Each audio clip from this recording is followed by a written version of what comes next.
सीधे नगद बांटने की नीति बुरी नहीं, मगर महिलाओं और पुरुषों में भेद क्यों? आज भारत की हर 5 में से एक वयस्क महिला नगद राशि पा रही है। ऐसी योजनाएं यदि सही तरीके से लागू की जाए तो विकास होगा और महंगाई भी नहीं बढ़ेगी। तो पुरुषों को भी क्यों नहीं महिलाओं की तरह नगद राशि दी जा रही है? सवाल यहाँ है, हाल ही में बिहार विधानसभा चुनाव में राष्ट्रीय जनतांत्रिक गठबंधन एनडीए को भारी जीत का श्रेय चुनावों की औपचारिक घोषणा से ठीक पहले महिलाओं के लिए घोषित नगद हस्तांतरण योजना को दिया जा रहा है। चुनाव की पूर्व संध्या पर घोषित ऐसी योजनाओं के लिए इस्तेमाल किए जाने वाले पैसे की संवैधानिकता पर हम यहाँ चर्चा नहीं करेंगे।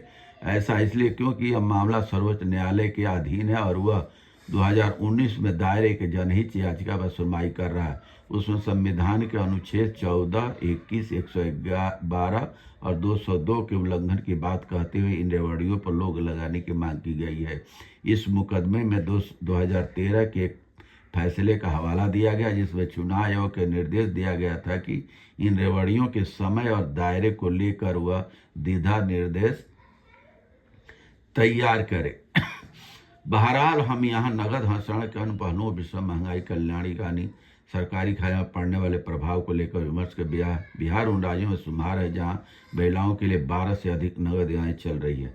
एक्सिस बैंक के शोध के अनुसार भारत की हर 5 में से एक वयस्क महिला नगद राशि पा रही है। इस वर्ष भुगतान के कुल शकेलू 0.5% होगी और कुछ राज्यों में सरकारी खर्च का 5% से भी अधिक हो सकता है। बिहार में जितने पैसे बांटे जाएंगे वह इस वर्ष के बजट में निर्धारित कुल पूंजीगत खर्च से अधिक होगा। यह स्थिति तब है जब सरकार राजकोषीय घाटा पहले ही राज्य के सकल घरेलू उत्पाद का 6% से अधिक हो चुका है, जबकि इसकी आदर्श स्थिति 3% मानी जाती है। यही बात महाराष्ट्र और उड़ीसा जैसे कई राज्यों के लिए भी सच है। ये सभी या तो राजकीय तनाव में होंगे या उन्हें पूंजीगत खर्च या सामाजिक क्षेत्र के अन्य खर्चों में कटौती करनी होगी। आगामी विधान चुनाव को देखते हुए असम और बंगाल ने जो अपने बजट क्रम से 31% और 15% बढ़ा दिए हैं। अक्टूबर 2024 में झारखंड सरकार ने भी महिलाओं को दिए जाने वाले मासिक भुगतान को दोगुना से ज़्यादा 1000 से 2500 रुपये कर दिया।